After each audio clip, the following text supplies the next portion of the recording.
देखो भाई, ये टर्म 1 जो है बोर्ड एग्जाम का, उसमें एमसीक्यू और एसर्शन रीजन बेस्ड क्वेश्चन आने वाले हैं। तो हम यहाँ पे एक चैप्टर अभी लाइट शुरू किए हैं, जिसका डिटेल जो है चैप्टर का भी वीडियो पड़ रहा है। तो आज मतलब कल तीसरा वीडियो पड़ जाएगा उसका। और अब जो है कि एमसीक्यू और एसर्शन रीजन के क्वेश्चन हम उसी चैप्टर से निकालेंगे, जिसको पढ़ा रहे हैं उसी चैप्टर से सारे क्वेश्चन जो हैं कि एमसीक्यू और एसर्शन रीजन बेस्ड जितने बन सकते हैं वो सब निकाल करके हम यहाँ पे आपको पढ़ाएंगे। अभी 10 क्वेश्चन ये एमसीक्यू है, इसके बाद 10 क्वेश्चन एसर्शन रीजन आएगा इसी वीडियो में। तो देखिएगा यहाँ पे क्वेश्चन नंबर 1 बोल रहे हैं कि focal length of a plane mirror is, किसी प्लेन मिरर का फोकल लेंथ कितना होता है। तो इस बीच में हम सॉल्व करेंगे। पहले क्वेश्चन का है कि focal length of plane mirror. तो जो प्लेन मिरर होता है ना, ये अगर इधर की तरफ आप बढ़ाते जाएं तो ये इनफाइनाइट तक जाएगा, और इधर की तरफ बढ़ाते जाएंगे तो भी इनफाइनाइट तक जाएगा। तो इसको प्लेन मिरर को हम बोलते हैं कि ये एक इनफाइनाइट फोकल लेंथ का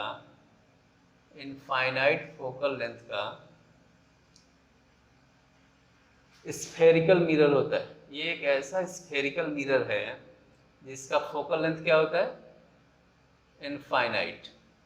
देखिए ना, ये प्लेन मिरर है, ये कहीं भी ऐसे कर्व नहीं है, बट ये हम वही मान लेते हैं कि इनफाइनाइट तक जाएगा, और उसके बाद हो सकता है कि इसका कोई फोकल लेंथ हो। तो ये इनफाइनाइट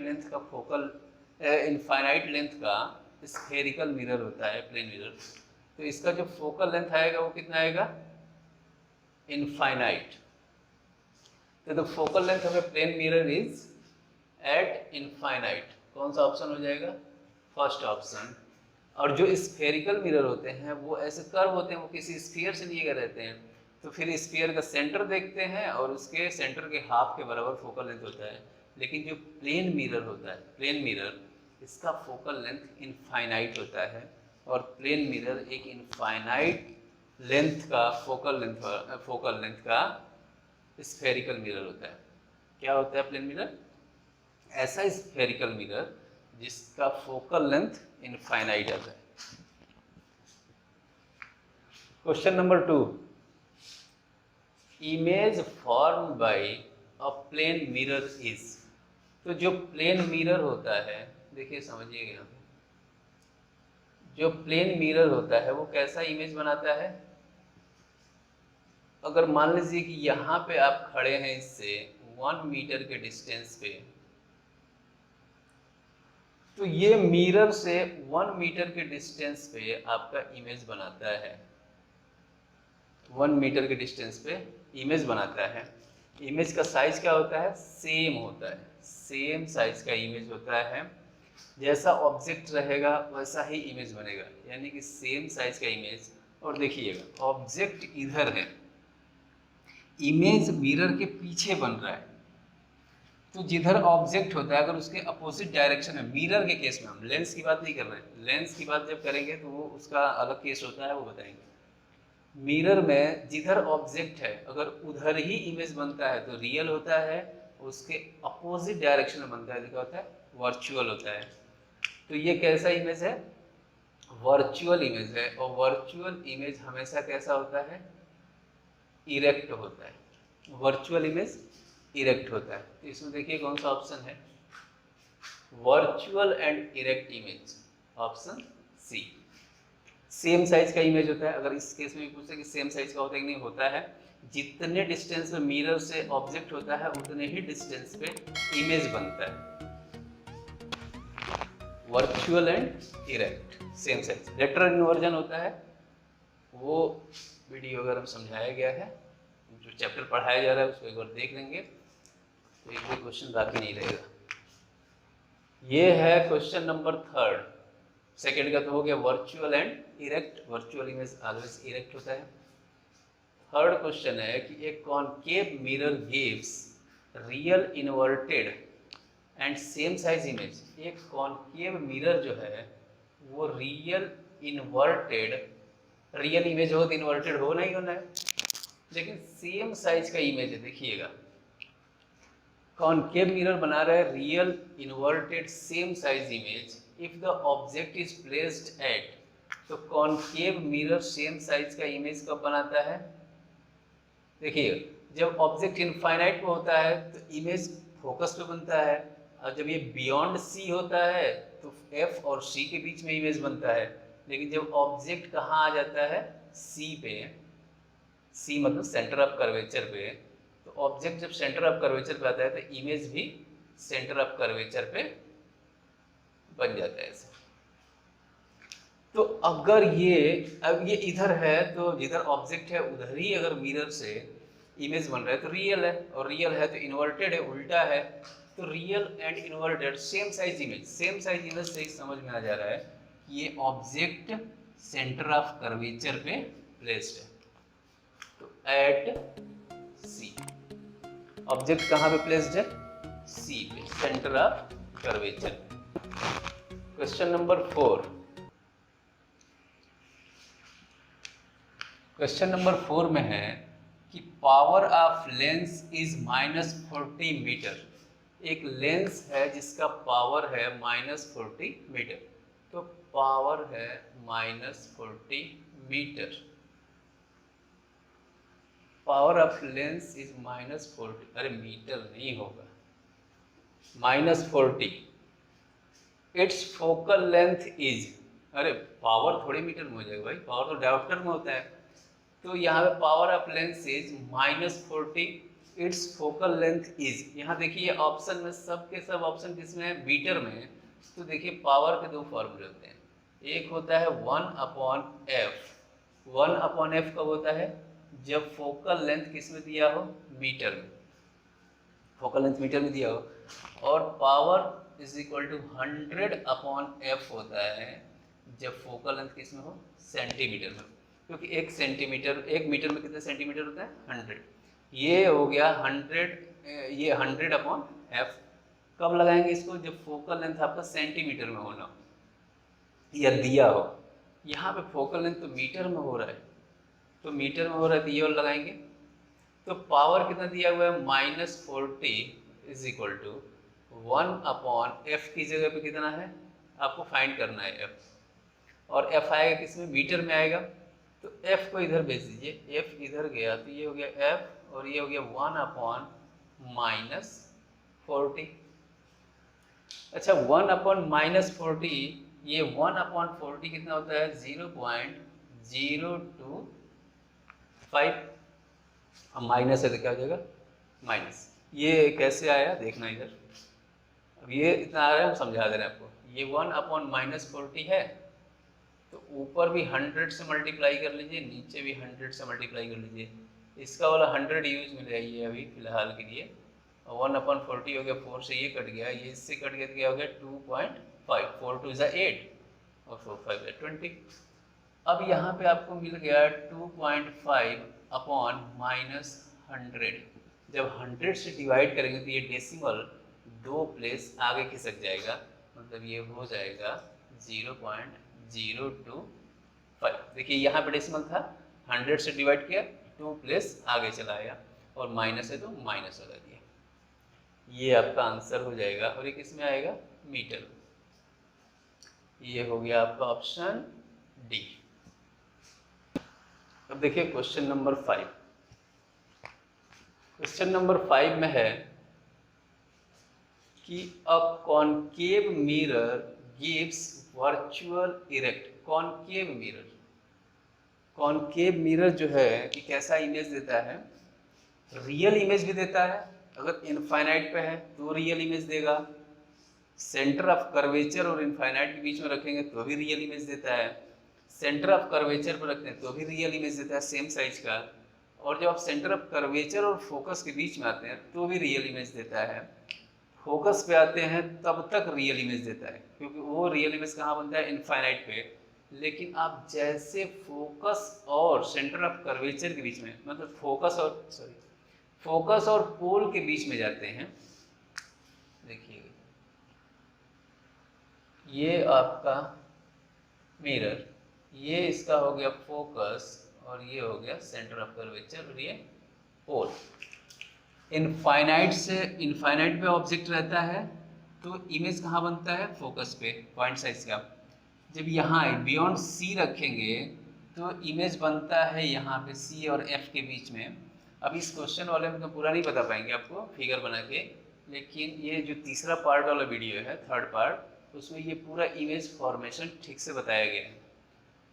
और जैसे आप सेंटर ऑफ कर्वेचर पे आ जाते हैं तो इमेज सेंटर ऑफ कर्वेचर पे आ जाता है सेम साइज का। यहाँ पे आप आ जाएंगे तो इमेज सेंटर ऑफ कर्वेचर के बाहर चला जाता है। जैसे आप F पे आते हैं तो इमेज इनफाइनाइट पे चला जाता है।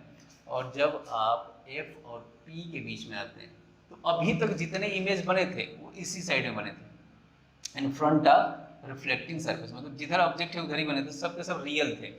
यहाँ क्या बोला है कि कॉनकेव मिरर बना रहे हैं वर्चुअल इमेज। तो कॉनकेव मिरर वर्चुअल इमेज एक ही केस में बनाता है जब ऑब्जेक्ट पोल और फोकस के बीच में रखा जाता है और वो यहाँ पे पीछे साइड में यहाँ बनता है। तो वर्चुअल इमेज बन रहा है तो वो इरेक्ट होना ही होना है। एंड इन लार्ज इमेज, और ये बड़ा भी इमेज बनता है of the object, then object is placed at, तो यहाँ से क्लियर हो गया, between pole and focus, between pole and focus. ये ऑप्शन डी आपका हो गया कि ऑब्जेक्ट जब पोल और फोकस के बीच में रखा जाता है तो तभी इसका एक वर्चुअल इमेज बनता है और वो मिरर के पीछे होता है, इनलार्ज होता है। बाकी आप कहीं भी रखेंगे, इधर फोकस तक इधर कहीं भी रखेंगे, फोकस पर भी रखेंगे तो रियल इमेज बनता है। एक टाइम बस वर्चुअल इमेज बनता है जब फोकस और पोल के बीच में ऑब्जेक्ट आता है। ठीक है, यहाँ है क्वेश्चन नंबर 6 ये वाला। इन ऑप्टिक्स बोल रहा है कि इन ऑप्टिक्स, ऑप्टिक्स मतलब होता है light. In optics an object which has higher refractive index, जिसका रिफ्रैक्टिव इंडेक्स हायर होगा, जिसका रिफ्रैक्टिव इंडेक्स हायर होगा उसमें लाइट जाने पे लाइट की स्पीड क्या हो जाती है, स्लो हो जाती है। यानी कि वो index is called optically denser medium.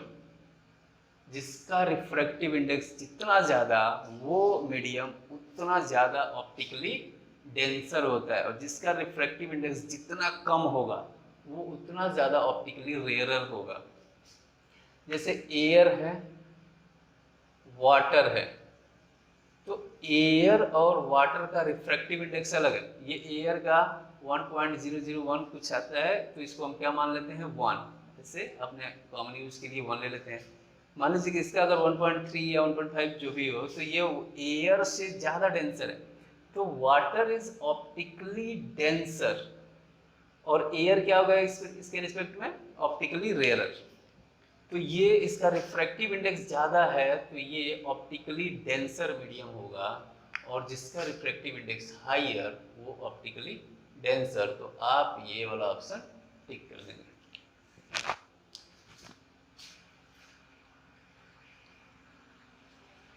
अब देखिए क्वेश्चन नंबर 7, ये 6 हो गया, 7 पे आइए। 7 वाले क्वेश्चन में है कि the optical phenomena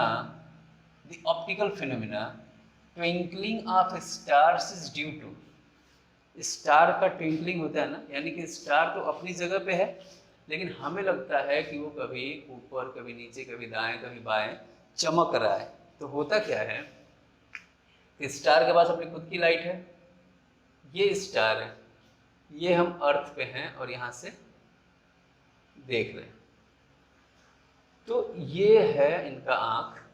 तो अगर ये यहाँ से देखेंगे तो इस, अच्छा यहाँ पे हमारा क्या है, इन्वायरमेंट है, वायुमंडल जिसको बोलते हैं, एयर वगैरह है, डस्ट है, एयर है, वाटर है, ये सब मॉलिक्यूल है, यहाँ पे हमारा इन्वायरमेंट है पूरा। तो जब ये चलेगा तो स्पेस को क्रॉस करके और कहाँ पे इंटर करेगा, लाइट हमारे इन्वायरमेंट के अंदर।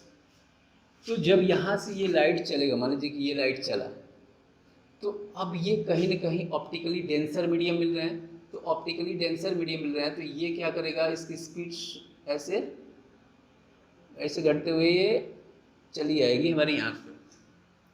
मतलब ये क्या हो रहा है, लाइट जब ऑप्टिकली डेंसर मीडियम में घूम आ रहा है तो इसकी स्पीड घट रही है और ये नॉर्मल की तरफ झुकता जा रहा है। ये हर पॉइंट पे ऐसे मुड़ता जाएगा और मुड़ के हमारी आँख पे आ जाएगा, तो हमें लगेगा कि ये लाइट इधर से आ रही है और स्टार हमें यहाँ दिखाई देगा।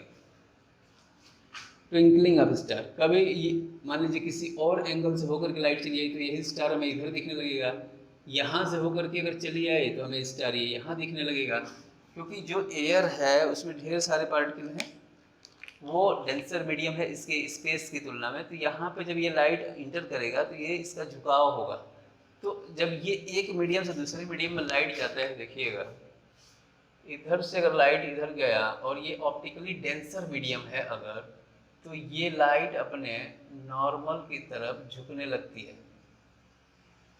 वही केस यहाँ पे हो रहा है, तो इसको हम क्या बोलते हैं, रिफ्रैक्शन बोलते हैं। ये एक मीडियम से दूसरे मीडियम में लाइट इंटर कर रही है तो क्या बोलेंगे, इसका रिफ्रैक्शन हो रहा है, और ये लाइट यहाँ से मुड़ के हमारे आँख पे आती है और हम उसको सीधा देखते हैं तो लगता है कि स्टार यहाँ है। कभी लाइट जो है किसी और एंगल से आ जाएगी तो लगेगा स्टार इधर है, स्टार इधर है, और वो हमें चमकता हुआ दिखाई देगा जैसे लाइट यहाँ आएगी। तो ये optical phenomena of twinkling of star क्या हो गया, रिफ्रैक्शन हो रहा है ना, इसका रिफ्रैक्शन हो रहा है। और किसके थ्रू हो रहा है, एटमॉस्फेयर के थ्रू, तो बोल देंगे atmospheric refraction. Twinkling of star कौन सा फिनोमेना है, एटमॉस्फेरिक रिफ्रैक्शन। क्वेश्चन नंबर 8 देखिए, convex lens focus a real point sized image. Real image है और पॉइंट साइज्ड इमेज है, कौन बना रहा है, कॉन्वेक्स लेंस। तो ये हो गया आपका convex lens. Real point sized image at focus, कहाँ पे, फोकस। देखिए इसमें दो फोकस होते हैं, एक तो जिधर ऑब्जेक्ट रखा गया होता है वो होता है, और एक जिधर इमेज बनता है वो होता है। तो ये कहाँ पे बन रहा है, point sized image at focus, the object is placed at. तो हमसे ये कह रहे हैं कि कहीं पे ऑब्जेक्ट रखा हुआ है, उस ऑब्जेक्ट का एक इमेज बन रहा है, पॉइंट साइज का बन रहा है, और कहाँ बन रहा है, फोकस पे बन रहा है। तो फोकस पे इमेज कब बनता है, जब रे प्रिंसिपल एक्सिस के पैरेलल आए। प्रिंसिपल एक्सिस के पैरेलल जब आती है तो वो आफ्टर रिफ्रैक्शन, लेंस में रिफ्रैक्शन होता है और वो फोकस पे इमेज बनाती है। तो यहाँ पे अगर हम बोल रहे हैं कि रे पैरेलल आ रही है, तो रे पैरेलल कब आती है, जब ऑब्जेक्ट कहाँ पे होता है, इनफाइनाइट पे। जब ऑब्जेक्ट इनफाइनाइट पे होता है तो जो रेज आती हैं वो प्रिंसिपल एक्सिस के पैरेलल आती हैं, और ये आफ्टर रिफ्रैक्शन कहाँ बना लेता है इमेज, इसके फोकस पे। पॉइंट साइज का इमेज होता है। अब जब लेंस बढ़ाया जाएगा तब आपको f1, f2, 2f जो भी है वो आपको बता दिया जाएगा कि f1, f2 कहाँ है, c1, c2 कहाँ है। तो ये यहाँ पे फोकस पे पॉइंट साइज इमेज बना दिए, कब बनाएगी, जब ऑब्जेक्ट कहाँ पे होगा, इनफाइनाइट पे, यानी कि ऑब्जेक्ट एट इनफाइनाइट। देखिए क्वेश्चन नंबर 9। अब सब कुछ इसी वीडियो में बनाने लगेंगे ना तो वीडियो काफी लंबा हो जाएगा, तो यहाँ आपको क्वेश्चन समझा लेते हैं। तो ये 8 नंबर क्वेश्चन हो गया। क्वेश्चन नंबर 9 देखिए, the unit of power of lenses. अरे किसी का भी पावर हो, लेंस का है, कौन सा लेंस है, कॉनकेव कॉन्वेक्स कुछ नहीं बोला है, कॉन्वेक्स लेंस हो या कॉनकेव लेंस हो, पावर किस में होता है, डायोप्टर में होता है। क्या होता है, डायोप्टर में। तो लेंस का पावर क्या होता है, हाँ ये लेंस जब अगर कॉन्वेक्स पूछ दे, कॉनकेव पूछ दे तो आप कंफ्यूज मत होना, कोई भी लेंस हो पावर उसका किससे मेजर किया जाता है, डायोप्टर से। Question number 10, the radius of curvature of a mirror is 20 centimetre. किसी मिरर का रेडियस ऑफ कर्वेचर है 20 सेंटीमीटर। रेडियस ऑफ कर्वेचर क्या होता है, रेडियस ऑफ कर्वेचर मतलब सेंटर ऑफ कर्वेचर, और जिस स्फीयर से वो लिया गया रहता है उसका सेंटर जो होता है वो सेंटर ऑफ कर्वेचर या रेडियस ऑफ कर्वेचर बोला जाता है। ये हो गया आपका मिरर। तो रेडियस ऑफ कर्वेचर कितना दिया है इसका? 20 centimetre. 20 centimetre. Then focal length is, तो फोकल लेंथ तो होता है radius of curvature bye 2, c/2 लिखिए या r/2 लिखिए। अगर ये रेडियस ऑफ कर्वेचर 20 सेंटीमीटर दिया है तो फोकल लेंथ हो जाएगा 20/2 यानी कि 10 सेंटीमीटर। ऑप्शन हो गया बी। यस, ये टोटल आपके अभी 10 क्वेश्चन हो गए एमसीक्यू के। अब आप देखिए 10 क्वेश्चन एसर्शन रीजन के। देखिए एसर्शन और रीजन के क्वेश्चन है। जैसे हमने एसर्शन को ए से लिख रखा है और रीजन को आर से। तो एसर्शन और रीजन वाले क्वेश्चन में होता क्या है कि एसर्शन का मतलब होता है कि कोई बात आपसे कही गई है और रीजन क्या है, उस बात के लिए एक रीजन दिया गया है। तो अगर एसर्शन और रीजन दोनों करेक्ट हैं और रीजन जो है करेक्ट एक्सप्लेनेशन है एसर्शन का, तो हम ऑप्शन ए लगाते हैं। अगर एसर्शन और रीजन दोनों करेक्ट हैं लेकिन रीजन जो है करेक्ट एक्सप्लेनेशन नहीं है एसर्शन का, तो बी लगाते हैं। अगर एसर्शन ट्रू है बट रीजन फॉल्स है, सी लगा देंगे। और अगर एसर्शन ही गलत है रीजन ट्रू है तो डी लगाते हैं। तो देखिए यहाँ से कौन सा ऑप्शन कैसे चुनते हैं। पहला क्वेश्चन दिया हुआ है, क्वेश्चन नंबर 1, कि a ray passing through the centre of curvature, एक रे जो है वो सेंटर ऑफ कर्वेचर से पास हो रही है of a concave mirror after reflection is reflected back along the same path. मतलब क्या है कि ये कॉनकेव मिरर है, अगर कॉनकेव मिरर है और ये इसका सेंटर ऑफ कर्वेचर है और कोई रे अगर इसके सेंटर ऑफ कर्वेचर से जाती है तो कह रहा है कि ये अपने पाथ पे बैक हो जाती है। मतलब जिस पाथ से ये जाती है उसी पे लौट जाती है। तो सही बात है, जो रूल आपको बताया गया है कि सेंटर ऑफ कर्वेचर से कोई रे जाती है तो अपने पाथ से लौट जाती है। ऐसा क्यों लौट जाती है? क्योंकि ये जो मिरर होता है ना, ये किसी स्फीयर से लिया गया रहता है, किसी स्फीयर से लिया गया रहता है और इस स्फीयर के सेंटर से आप इस पर कोई भी लाइन खींचेंगे सेंटर से, वो सब इसके लिए रेडियस का काम करेंगी, वो रेडियस होंगी। और रेडियस किसी भी सर्कल के ऊपर या किसी स्फीयर के ऊपर हमेशा परपेंडिकुलर बनता है। जो सेंटर होता है वहाँ से आप कोई लाइन अगर खींचेंगे तो वो रेडियस होगा इसका, और रेडियस हमेशा इस सर्कल पे मानिए या स्फीयर में परपेंडिकुलर होता है उसके सरफेस पे। यानी कि ये सेंटर ऑफ कर्वेचर से कोई लाइन अगर जाएगी तो उसके नॉर्मल पे लाई करेगी, उस सरफेस पे परपेंडिकुलर इंसिडेंट होगी। तो अगर नॉर्मल पे ये यानी परपेंडिकुलर इंसिडेंट हो रही है तो यहाँ से एंगल ऑफ इंसिडेंस 0, तो एंगल ऑफ रिफ्लेक्शन भी क्या हो जाता है 0, और वो रे उसी पर बाउंस बैक कर जाती है।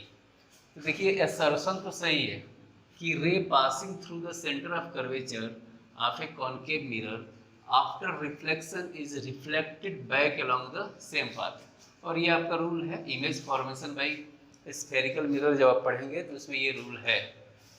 तो ऐसा क्यों होता है कि जब कोई रे सेंटर ऑफ कर्वेचर से जाती है ना तो वो मिरर के सरफेस पे नॉर्मली लाई करती है, नॉर्मल पे उसके इंसिडेंट करती है। तो नॉर्मल पे अगर कोई चीज़ इंसिडेंट करेगी तो वहाँ पे एंगल ऑफ रिफ्लेक्शन क्या हो जाएगा 0, क्योंकि एंगल ऑफ इंसिडेंस क्या है 0। मान लीजिए सरफेस पे नॉर्मल है और कोई रे अगर इस एंगल पे आप इंसिडेंट कराएंगे तो इस एंगल पे जाएगा, लेकिन अगर आप अलोंग द नॉर्मल इसको लाई करा देंगे तो नॉर्मल से इसका एंगल 0, तो रिफ्लेक्शन का एंगल भी 0 हो जाएगा और वो अपने पाथ पे बाउंस बैक कर जाती है। तो रीजन देखिएगा इसका करेक्ट एक्सप्लेनेशन है कि नहीं, क्या है। द इंसिडेंट रे इज रे fall on the mirror along the normal. जो इंसिडेंट रे है ना वो अलोंग द नॉर्मल आ रही है टू द रिफ्लेक्टिंग सरफेस। तो सही बात है, यानी कि अगर ये रिफ्लेक्टिंग सरफेस के नॉर्मल पे लाई कर रही है इसलिए ये बाउंस बैक कर जा रही है। तो एसर्शन भी सही है, रीजन भी सही है, और रीजन इसका क्या है, करेक्ट एक्सप्लेनेशन है। तो इसके लिए कौन सा ऑप्शन हो जाएगा, ए, यानी कि पहले क्वेश्चन का ऑप्शन क्या हो जाएगा, ए। एसर्शन ट्रू है, रीजन भी ट्रू है, और रीजन एसर्शन को करेक्ट एक्सप्लेन कर रहा है। सेकंड क्वेश्चन देखिए, सेकंड क्वेश्चन में है कि light does not travel in the same direction in all the medium. Light does not travel in the same direction, light हमेशा एक ही डायरेक्शन में ट्रेवल नहीं करती है इन ऑल द मीडियम। हर एक मीडियम में लाइट सेम डायरेक्शन में travel नहीं करती। जैसे मान लीजिए कि ये अगर कोई रेयरर मीडियम है और ये डेंसर मीडियम है और लाइट रे ऐसे आ रही है तो ये ऐसे नहीं चली जाएगी। वो अगर डेंसर में इंटर कर रही है तो वो नॉर्मल की तरफ क्या हो जाएगी, मुड़ जाएगी, यानी कि इसका डायरेक्शन क्या हो जाता है, चेंज हो जाता है। तो यहाँ पे इसने डज नॉट लगा दिया है कि हर एक मीडियम में डायरेक्शन सेम नहीं होता है। तो इसका मतलब एसर्शन तो सही है, एसर्शन सही है कि लाइट का जो डायरेक्शन होता है हर एक मीडियम में सेम नहीं होता है। रीजन देखिए, the speed of light does not change, the speed of light does not change as it enter from one transparent medium to another. ये बोल रहा है कि अगर लाइट एक मीडियम से दूसरे मीडियम में इंटर करती है तो उसका स्पीड चेंज नहीं होता है, डज नॉट चेंज। तो बात गलत है ना। फिर ये अगर रेयरर से डेंसर में जाती है तो इसकी स्पीड चेंज हो जाती है, कितने टाइम कम हो जाती है, जितना इस मीडियम का रिफ्रैक्टिव इंडेक्स होता है। मान लीजिए अगर इसका रिफ्रैक्टिव इंडेक्स 3 है, मानते हैं, इसको मान रहे हैं, और इसका रिफ्रैक्टिव इंडेक्स 1 है, तो इससे इसका रिफ्रैक्टिव इंडेक्स 3 टाइम है। तो अगर जो स्पीड यहाँ पे होगी इसमें आने पे उसकी स्पीड 3 टाइम कम हो जाएगी। इसमें आने के बाद उसकी स्पीड 3 टाइम कम हो जाएगी। जितना रिफ्रैक्टिव इंडेक्स होता है वो स्पीड को उतने टाइम घटा देता है।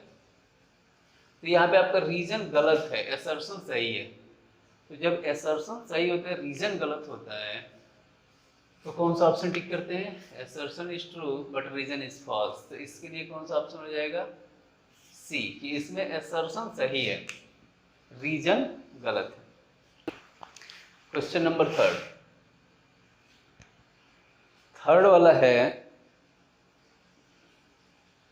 कि the emergent ray is parallel to the direction of incident ray. Emergent ray is parallel to the direction of the incident ray. तो जो इमर्जेंट रे होती है ना वो इंसिडेंट रे के पैरेलल होती है, ऐसा ये बोल रहे हैं एसर्शन। देखिए जो ग्लास स्लैब होता है, ग्लास स्लैब, इस ग्लास स्लैब में दो सरफेस होती हैं, एक ये होता है एयर ग्लास और ये हो जाता है ग्लास एयर सरफेस। तो अगर इस ग्लास स्लैब पे कोई रे ऐसे इंसिडेंट हो रही है तो ये इसका नॉर्मल है, तो ये है ग्लास और ये है एयर। तो रे कहाँ से जा रही है, रेयरर टू डेंसर। तो अगर ये रेयरर टू डेंसर जाएगी तो नॉर्मल की तरफ मुड़ जाएगी, नॉर्मल की तरफ मुड़ जाएगी। फिर ये रे यहाँ से डेंसर टू रेयरर जा रही है तो ये क्या करेगी, नॉर्मल से दूर हट जाएगी। अब देखिएगा ये जो इंसिडेंट रे है और इमर्जेंट रे है ये पैरेलल है क्या, ये इंसिडेंट रे को ऐसे जाना चाहिए था, ऐसे, और ये इमर्जेंट रे है। तो इमर्जेंट रे और ये इंसिडेंट रे और इमर्जेंट रे दोनों क्या हो गई, पैरेलल, क्योंकि ये इंसिडेंट रे है और ये इमर्जेंट रे। तो इंसिडेंट रे यहाँ से आई, इधर मुड़ी, फिर यहाँ से इधर चली गई, जितना इधर मुड़ी उतना ही ये इधर की तरफ बढ़ गई। तो ये दोनों लाइनें क्या है, पैरेलल, और इसको क्या बोलते हैं हम, लेटरल डिस्प्लेसमेंट बोलते हैं। तो the emergent ray is parallel to the direction of the incident ray, incident ray के डायरेक्शन के पैरेलल होती है। तो ये आपका एसर्शन क्या हो गया, सही हो गया, एसर्शन सही है। अच्छा रीजन देखिए, the extent of bending of the ray of light at the opposite parallel faces air glass and glass air interfaces of the rectangular glass slab is equal and opposite। देखिए कह रहे हैं कि जो इसका एक्सटेंट ऑफ बेंडिंग है, जितना इधर बेंड हुई है उतना ही इधर फैल गई है ऊपर की उधर। तो एक्सटेंट ऑफ बेंडिंग क्या है दोनों सरफेसेस पे? इक्वल है और अपोजिट है। जितना ये इधर आई है उतना ये इधर गई है, इस सरफेस पे इधर की तरफ चली गई है। मतलब पहले सरफेस पे ये जितना नॉर्मल की तरफ झुकी है, सेकंड सरफेस पे ये उतना ही नॉर्मल से दूर चली गई है। तो ये रीज़न जो है कि करेक्ट एक्सप्लेन कर रहा है कि क्यों इंसिडेंट रे और इमरजेंट रे पैरेलल हो जाती हैं, क्योंकि जितना यहाँ पे बेंडिंग होता है उतना ही यहाँ पे ये नॉर्मल से दूर चली जाती है। जितना नॉर्मल की तरफ झुकी रहती है उतना ही नॉर्मल से दूर चली जाती है। तो इक्वल एंड अपोजिट हो गया दोनों। तो ये असर्शन भी सही है और रीजन भी सही है, और रीजन इसको करेक्ट एक्सप्लेन कर रहा है, इसलिए ये ऑप्शन ए हो जाएगा। इसके लिए कौन सा ऑप्शन हो जाएगा? ए। अब देखिएगा इधर क्वेश्चन नंबर 4 में ये है कि the mirror used in search light are concave spherical. कि जो सर्च लाइट में मिरर होता है वो कॉनकेव मिरर होता है, कॉनकेव स्फेरिकल मिरर होता है। तो सर्च लाइट क्या होता है? जो सर पे ऐसे लगा के लोग सर्च करते रहते हैं। तो सर्च करने में क्या जरूरी है कि इसकी जो लाइट है वो काफ़ी दूर तक जाए। तो जो सर्च लाइट होगा ऐसे, उसमें कौन सा मिरर लगाया जाएगा? ये वाला। और यहाँ पे मान लीजिए कि इसका बल्ब है, ये इसका बल्ब है यहाँ पे लगा हुआ है। तो इसकी लाइट जो है कि इस पे पड़े, इस पे पड़े और यहाँ से जाए तो ये पैरेलल हो जाए, पैरेलल हो जाए। ऐसा कब होता है कि रिफ्लेक्शन के बाद चीज़ें पैरेलल हो जाए? जब कोई भी रे फोकस से जाए, फोकस से जब कोई रे जाती है तो वो आफ्टर रिफ्लेक्शन क्या हो जाती है? पैरेलल हो जाती है। तो यहाँ पे मैक्सिमम एडजस्टमेंट किया जाता है कि इस मिरर के फोकस के आसपास ये बल्ब रहे जो इसके अंदर टार्च सर्च लाइट के अंदर लगा रहता है, ताकि यहाँ से लाइट मिरर पे पड़े और काफ़ी दूर तक उसका फोकस है पैरेलल हो जाए। तो ये बात तो सही है कि जो सर्च लाइट होता है उसमें कौन सा मिरर होता है? Concave mirror. लेकिन देखिएगा इसका रीज़न क्या है।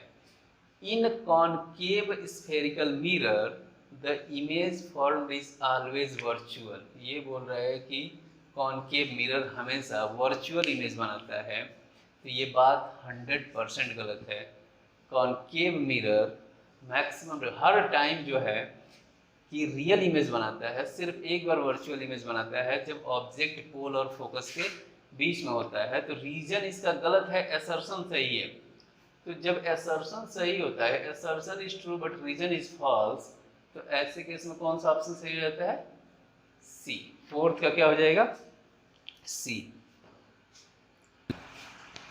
Light travel faster in glass than in air. देखिए असर्शन बोल रहा है कि light travel faster in glass, कि लाइट जो होता है वो ग्लास में फास्ट चलता है देन इन एयर। एयर की तुलना में ग्लास में लाइट की स्पीड ज़्यादा होती है, ये बोल रहे हैं असर्शन में। तो ये जो ग्लास है वो डेंसर मीडियम है, तो डेंसर मीडियम में लाइट की स्पीड कम हो जाती है, और ये बोल रहे हैं कि light travel faster in glass than in air. तो यहाँ तो असर्शन ही गलत हो गया, असर्शन गलत हो गया। तो जब असर्शन फॉल्स होता है तो ऑप्शन डी होना है इसका। देख लीजिए रीजन सही है कि नहीं। Glass is denser then air, ये बोल रहे हैं कि ग्लास एयर से डेंसर होता है, तो इसमें असर्शन गलत है, रीजन सही है। तो ये ऑप्शन कौन सा हो जाएगा इसके लिए? डी।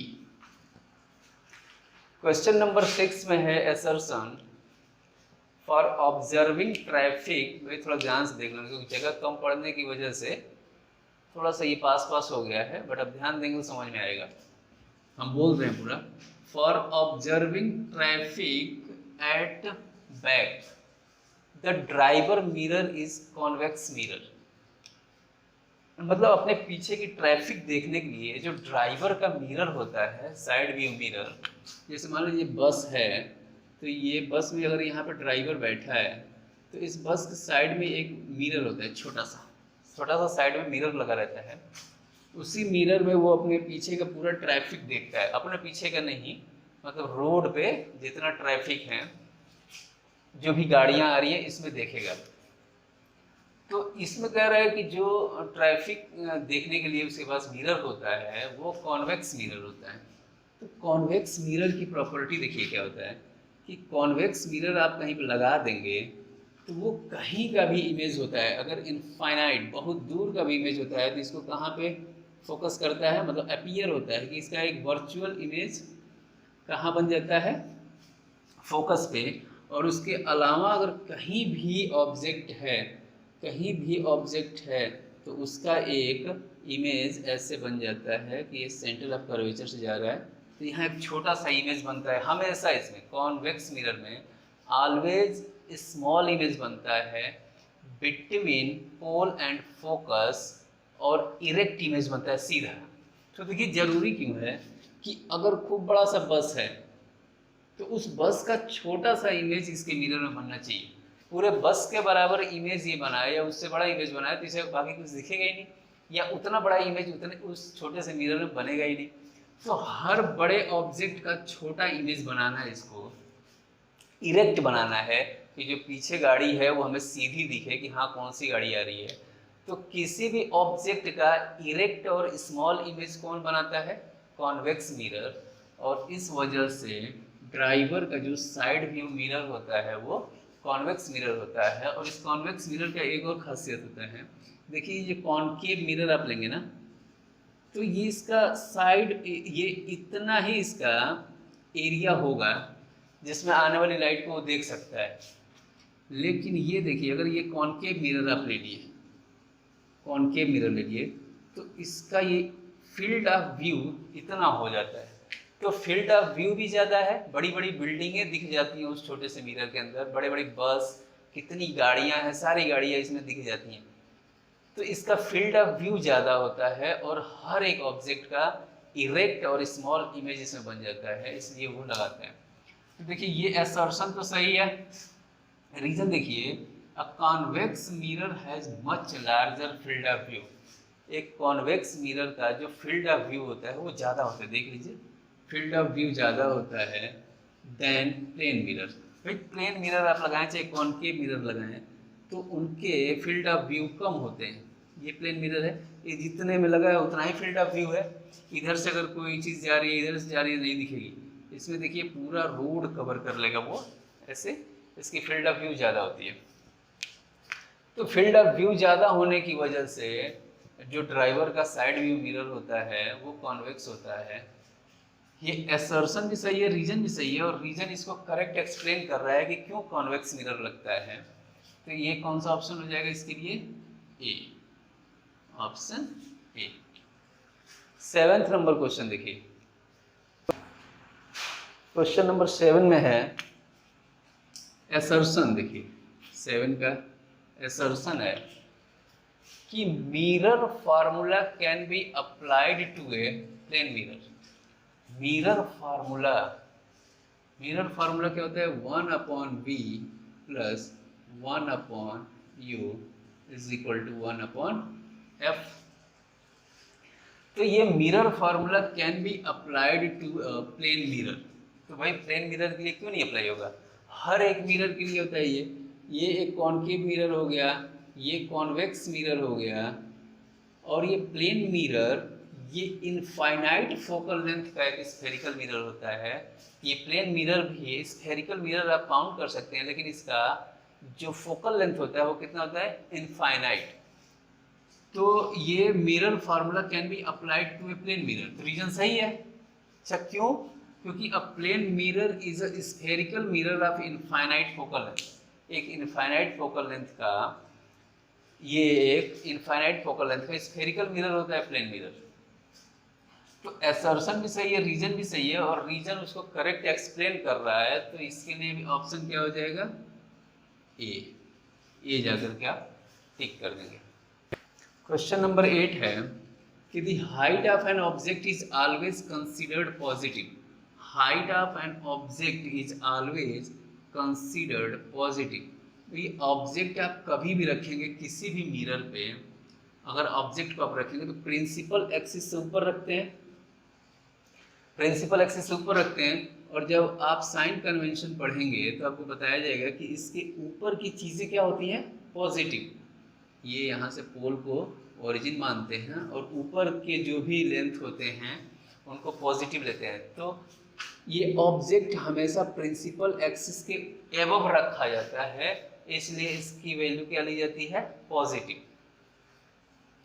मान लो कि ये कह दे कि height of object is 5 centimetre, तो आप अगर h लेंगे तो वो 5 सेंटीमीटर पॉजिटिव लेंगे। क्यों लेते हैं, रीजन देखिए। An object is always placed above the principal axis in this upward direction. हमेशा प्रिंसिपल एक्सिस के ऊपर रखा जाता है, अपवर्ड डायरेक्शन में रखा जाता है, इसलिए ऑब्जेक्ट को पॉजिटिव कंसीडर करते हैं। तो असर्शन भी सही है, रीजन भी सही है, और रीजन करेक्ट एक्सप्लेन कर रहा है, तो कौन सा ऑप्शन हो जाएगा, ए। देखिए ध्यान से, क्वेश्चन नंबर 9 है कि refractive index has no unit. Refractive index होता क्या है, म्यू। अगर यहाँ पे लिखा हुआ है कि म्यू 1 2, यानी कि refractive index of medium 1 with respect to medium 2, तो आप यहाँ पे कैसे लिखते हैं इसको, μ1 अपॉन μ2, या ऐसे कर दीजिए। अब इसको n भी कुछ लोग मानते हैं, आपके एनसीईआरटी में शायद n ही दिया है, तो ये म्यू रिफ्रैक्टिव इंडेक्स दिखाने के लिए होता है, लेकिन n भी अगर आप ले रहे हैं तो n12 यानी कि refractive index of 1 upon refractive index of 2। ये रिफ्रैक्टिव इंडेक्स का जो वीडियो है उसमें आपको देखने को डिटेल मिलेगा, तो कोई डाउट नहीं रह जाएगा रिफ्रैक्टिव इंडेक्स से। तो अब ये रिफ्रैक्टिव इंडेक्स क्या है, दो मीडियम के रिफ्रैक्टिव इंडेक्स का रेशियो है ना। तो मान लीजिए अगर इसका कुछ यूनिट हो रहा होगा तो इसका भी कुछ यूनिट वही होगा, अब दोनों आपस में कट जाएंगे, तो जब ये रेशियो है तो इसका कोई यूनिट नहीं होगा। तो देखिए यहाँ पर क्या बोल रहा है कि refractive index has no unit, बात सही है। तो refractive index is a ratio of two similar quantities, दो सिमिलर क्वांटिटीज का रेशियो है, इसलिए इसका कोई यूनिट नहीं होता है। तो असर्शन भी सही है और रीजन भी सही है, और रीजन इसको करेक्ट एक्सप्लेन कर रहा है, तो ऑप्शन कौन सा हो जाएगा इसका, ए। क्वेश्चन नंबर 10 देखिए भाई, थोड़ा ध्यान से देखना, इधर हम पढ़ रहे हैं, आप समझ लीजिएगा। The formula connecting u v and f. U क्या होता है, ऑब्जेक्ट डिस्टेंस, वी क्या होता है, इमेज डिस्टेंस, और एफ क्या होता है, फोकल लेंथ। तो the formula connecting u v and f for all spherical mirror, तो स्फेरिकल मिरर के लिए क्या होता है, 1 upon v plus 1 upon u is equal to 1 upon f. ये यू वी और एफ से के रिलेशन से ये एक मिरर फार्मूला बना। तो कह रहा है कि for all spherical mirror is valid in all situation, for all spherical mirror for all position of the object. ये किसी भी स्फेरिकल मिरर के लिए किसी भी पोजीशन में किसी भी प्लेस पे ऑब्जेक्ट रखा हो हर समय अप्लीकेबल होता है। बात 100% सही है कि मिरर फार्मूला कभी भी इनवैलिड नहीं होता है किसी भी सिचुएशन में, किसी भी पोजीशन ऑफ ऑब्जेक्ट के लिए। तो यहाँ बोल रहे हैं कि ये असर्शन तो आपका सही है। Laws of reflection are strictly valid for plane mirror. अरे ये क्या, laws of reflection are strictly valid for plane mirror. तो लॉज ऑफ रिफ्लेक्शन क्या है कि angle of incidence equal to angle of reflection होता है, I is equal to r. और एक और लॉ होता है कि इंसिडेंट रे, नॉर्मल और reflected ray lie on same plane. तो ये तो जहाँ पे पढ़ाया गया वहाँ बताया गया कि ये दोनों लॉ हर एक कंडीशन में हर एक मिरर के लिए अप्लीकेबल होते हैं, और ये बोल रहे हैं कि strictly valid for plane mirror. तो ये रीजन गलत है, असर्शन सही है। तो जब assertion true but reason false, तो इसके लिए कौन सा ऑप्शन हो जाएगा, ऑप्शन सी। ये हो गए आपके 10 असर्शन रीजन के क्वेश्चन और 10 ऑप्शनल क्वेश्चन। इस वीडियो में टोटल 20 क्वेश्चन हैं। अब इसके बाद अगला 20 क्वेश्चन अगले वीडियो में आएगा, और देख लेना इसको, बहुत आसान समझ के ना हवा में मत आ जाना, क्योंकि आसान क्वेश्चन गलत होता है तो बहुत दर्द होता है। और आसान क्या है आप एक बार देखेंगे तो आपको समझ में आएगा कि कितना आसान है।